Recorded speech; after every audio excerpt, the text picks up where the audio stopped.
Okay, so in my island update for this week, we are talking holiday horrors. I've got more insurance news for you, plus we're talking lost luggage if you're coming into Palma Airport. I also have further news about public transport strikes on the TIB bus network, plus we've got the cruise news and the all-important weather forecast for the week ahead. And you can see I'm over here in the Futanessa Cafe on Magaluf Beach. I've got a Monday morning frappuccino after rather a long night in Alcudia last night, and what a fantastic time I had last night on Alcudia Beach in Alcudia Port and meeting so many amazing viewers as well of the channel. Go back and watch that live stream, and also subscribe to the channel, hit that notifications bell, because I'm going to have some further videos coming out from Alcudia to help you out with your holiday too. Okay, so we're going to start this video on a serious note, and for the majority of you guys coming over here on holiday, you are going to have a fantastic time. You're going to have absolutely nothing to worry about, and you are going to have a really good holiday. But for a small percentage of you, you are going to experience something that you may not expect if you're coming here on holiday, and for that reason, you're going to need travel insurance. Now, if you've been following the channel, you'll know that I have run a poll on the community post asking whether you guys take out travel insurance before you come over here on holiday. And a massive 10% of you say that you never travel with travel insurance. Now, just bearing in mind here that travel insurance costs in the region of around €15 or £15 for a policy. It's very, very cheap, and you can actually take it out at time of booking. Just have to apologise here. I'm just sweating so much because it's so hot today. I'll get onto the weather forecast in just a bit, but just feel the sweat pouring down my face. But anyway, but this piece of information is for you guys, for the 10% who voted on that poll, who said that you never take out travel insurance, to maybe reconsider, because I don't want to be reading of any more case studies in the mainstream media this summer of people who've gone on holiday, they've had an accident or they've fallen ill, and they've managed to rack up literally thousands, tens of thousands of euros of costs in medical bills. Okay, so a viewer contacted me, and they're on holiday over here in Mallorca, and on a day trip to Palma, his partner collapsed and was whisked off to a private hospital by an ambulance. Now, I have to stress here that they were not taken to Son Espaces, which is the public hospital.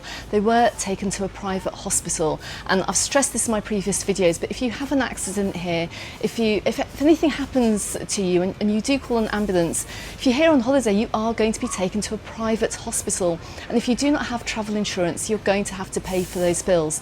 But he wrote to me and said, "It was just to say that your message about the importance of travelling with insurance is incredibly important, as today we found out that the travel insurance company paid Quiron Salute Hospital, which is a private hospital here in Palma, well, one of them around the Palma area, the total sum of just over €13,000 for his partner's 10-day stay in hospital, and bearing in mind that it was just the hospital bill.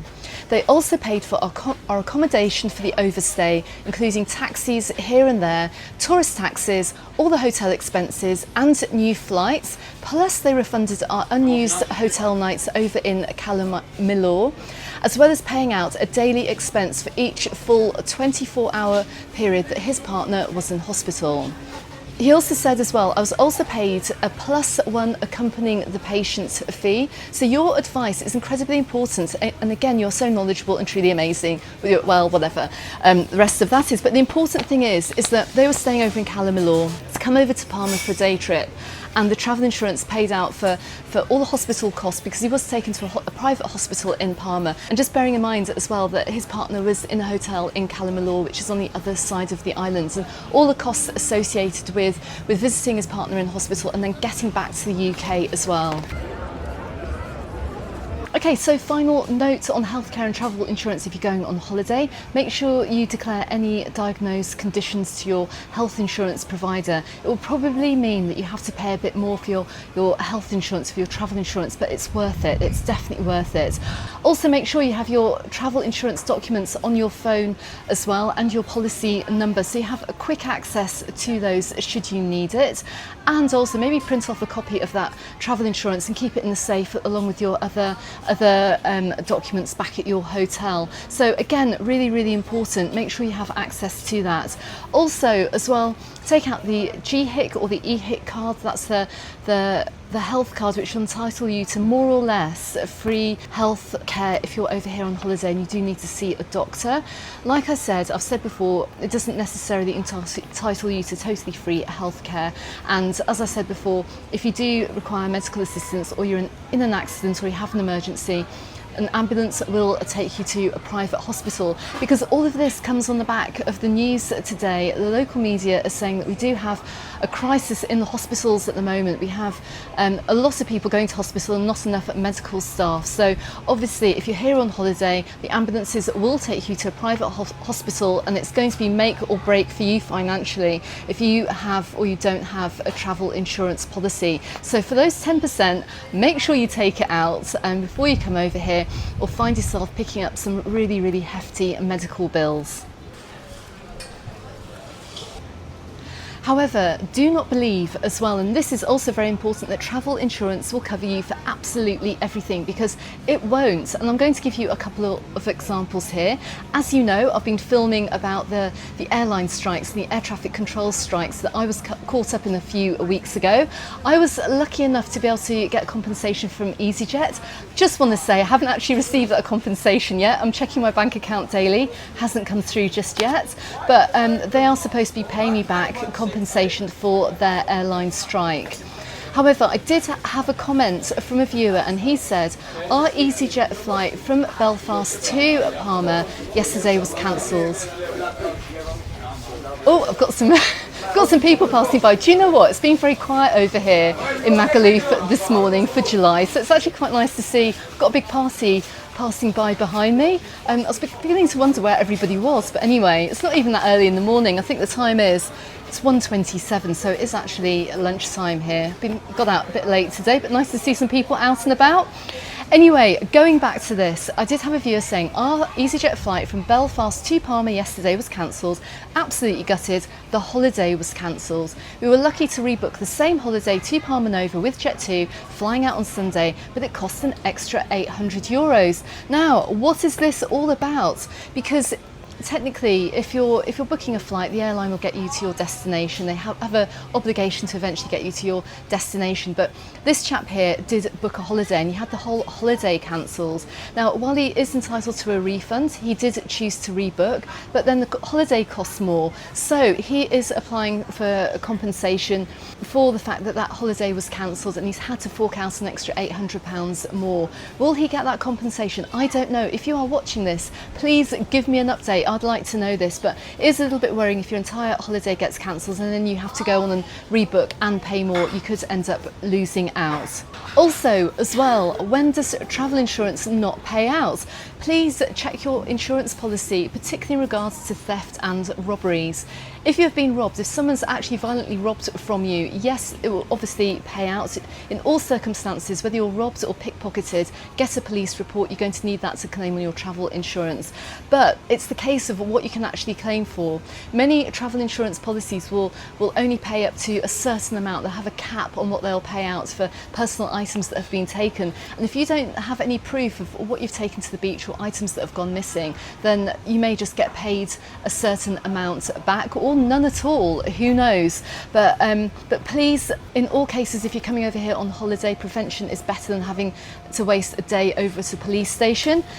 I've seen so much on social media about pickpockets out and about on the islands. I will make more content about this, but if you're preparing to come over here on holiday, please note your IMEI number from your phone, from your iPhone or your Android phone. You can easily get that in settings if you go to the settings option to find that, or dial *#06#, and that will give you your IME number. Screenshot that, send it to a relative, make sure that's kept safe before you come here on holiday, because if your phone goes missing, you may not be able to claim back on your insurance, and you certainly can't put in a claim to the police as well of theft if you do not have that number, because once again there's no proof that it's actually gone missing. And this leads us on to another piece of travel news that we've had this week, and this is about lost luggage. Now, this isn't particularly relevant to Palma Airport, but it has happened over in Gran Canaria, and it follows an article which ran in the Manchester Evening News saying Ryanair passengers touched down in Spain to find every suitcase had been left behind. The article states, travellers aboard a flight FR 4757 which took off from Bristol to Gran Canaria on Friday, July the 18th, were left baffled when allegedly the pilots announced on landing that none of their suitcases had made it into the plane due to time constraints following a security problem at Bristol Airport. So what happens? I mean, maybe not to this scale. I mean, like, you can imagine arriving on holiday and finding that your suitcase has not arrived. I mean, what an absolute nightmare. But what happens if you get here on holiday, wherever you're going in Europe, and your suitcase has not arrived? Well, the first thing to do actually is to prepare for this. Prepare as if your suitcase is going to get lost. So the first thing you do, even before you go on holiday, take a look at your luggage and look at your hand luggage as well that you're taking on the plane with you. Make sure you've got enough clothes in your bag to last at least a couple of days. Make sure in that bag you have all your medications, anything of value as well. Do not put anything of value in the suitcase that you're going to check into the hold of the plane. And also then go on to mark your suitcase that you're going to check into the hold, maybe a sticker or a piece of ribbon, and inside that case put a piece of paper with a telephone number, your name and an email address too. Because it's not just the airlines that are losing luggage. Sometimes we're hearing cases of passengers taking luggage which looks very similar to theirs. And I did mention this in my Mallorca in July video. If you're new to the channel, then this is the information that you need to know. Prepare for your luggage as if you're going to lose it to stand the best chance of being able to recover it. And that's my main piece of key advice in this video. Now, according to the Citizens Advice Bureau from the UK, you do have a legal right to claim for any kind of lost cabin baggage from the airline if they have actually gone on to lose it. They do have a responsibility to get it to you as well. Some airlines are much easier for reporting lost luggage than others. EasyJet, I've got to say, hands down the best for making it super user friendly to inform them of lost luggage and also to track that lost luggage as well. They also say that if you're away from home and your bag hasn't been returned to you within 24 hours, we understand that you'll need to buy essential toiletries or basic clothing. For this, we'll reimburse up to £25 per person per day for up to 3 days. So that's a maximum of £75 per person in total. And to claim the money back, keep all the receipts and put in your claim within 21 days of your flight. Ryanair is a little bit more complicated. Of course, they need a property irregularity report. Go onto their website to see what that all involves, but the airlines do have a responsibility to try and track down your luggage. If not, you can apply for some kind of compensation. But as I said, best to prepare for your bag as if it's going to be lost. Make sure you take my advice, make sure you've got all your personal important items with you, and especially medications as well. You don't want to travel without your medications in your hand luggage. And make sure you've got prescriptions as well with you if you're going through security, particularly if you're taking any really like hardcore medications with you. And please keep them in your hand luggage. But as I said, fingers crossed you'll come here on holiday and you won't need to worry about any of this. Anyway, let's move on to what is happening here on the island. I'm filming this on Monday the 21st of July, and this is the second strike we have on the TIB public buses. We've got another strike as well planned for the Wednesday the 23rd of July if anything can't be sorted out, and then we're going to have days following that as well, further strike days. It's not to say that public buses will not be running, but they will be running a reduced timetable. Please join the Mallorca Under the Sun Facebook page. I'll drop a link in the description text below this video. I will advise you if anything changes about this, and I have already posted a bus timetable on the 811 bus which is one of the most popular bus routes from the airport down here to the southwest of the island, going to Palma de Mallorca, Santa Ponsa, Peguera, Camp de Mar. So go ahead and check that out. You'll see on these new updated timetables as well, lines running in green are the lines that are running. Greyed out times will not be running or unlikely to run. Airport buses will run, but they will be running a reduced service. Same goes for all the other lines as well. And I would advise not travelling unless absolutely necessary on public transport on those days, because because the bus stops are busy as they are anyway, and they'll be even busier on strike day. So fingers crossed all of that gets resolved, because otherwise we're going to be facing a summer of strike action and it's not going to be fun, it's not going to be great by any means. This also rolls us onto the cruise news for the week ahead. I'm just going to give you an update from Palma Port about the amount of cruise passengers that we have pouring into Palma City to help you plan your day out in Palma. And it's going to be a slightly different one because the weather may well affect how busy Palma is this week, but we'll get onto the weather forecast. Because currently we have forecasts coming in for this week, 44,758 cruise passengers. The busiest day is actually today, Monday the 21st. We've got 15,000 cruise passengers coming in on the Allure of the Seas, the Norwegian Breakaway and the Queen Anne. So it's going to be a very busy day over in Palma City today. The quietest day is going to be on Wednesday. There are no big liners programmed to come into Palma City on Wednesday, so that's a great day to visit Palma. But as we go on throughout the week, we are going to have quite a few cruise ships coming in as well. But this is also going to be combined as well with the possibility of cloudy and rainy days. We might have a few showers towards the end of the week. If this happens, and we also have bus strikes as well, the bus stops are going to be absolutely packed and horrendous. Do not travel on these days to Palma if you can possibly avoid it, because a cloudy or rainy day here means that the city will get saturated. I have made videos about it in the past. If you want to have a look at one of those, I'll also drop a link to that in the description text below. But just avoid Palma on those days, even though they won't be as busy cruise ship wise as they are today. Which rolls us seamlessly into the forecast for the week ahead.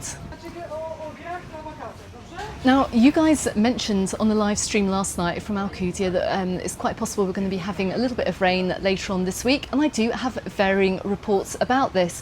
Looking at AMET, which is the Meteorological Society here for Spain, they say that we do have a risk of showers on Thursday, Friday and Saturday. However, looking at my iPhone, we only have a risk of showers on Thursday. So, I mean, it's open to all here. I mean, and it even says as well, we've got a 50% chance of showers. We may get rain in some areas of the island towards the end of the week, and it may be cloudy, which is why I say don't even try to go to Palma on those days. But the good news is that those days are actually going to be a little bit cooler, so I'm really looking forward to that. We have got highs this week of 34 degrees Celsius, we've got lows of 21. It's going to be a little bit cooler as we head on towards the latter end of the week, with temperatures just dipping below that 30-degree mark. It's still going to be very, very hot here. Don't worry if you're coming out here on holiday, don't bring any winter clothes, you're not going to need them. But as I say, as always, take care if you're out and about in the sunshine, because just like it has been for the past few weeks, it's going to be very, very hot over here. Okay everyone, thank you very much for watching. I've just about made it to the end of this island update without dissolving onto the chair. I will drop a couple of videos appearing both here and here on YouTube. Watch these videos before you come over here on holiday. If you're travelling this week, travel safe. Don't forget as well, you can find me in the Facebook group and on the Facebook page and on my Instagram, also called Mallorca Under the Sun. And I look forward to seeing you on the next video. Goodbye for now.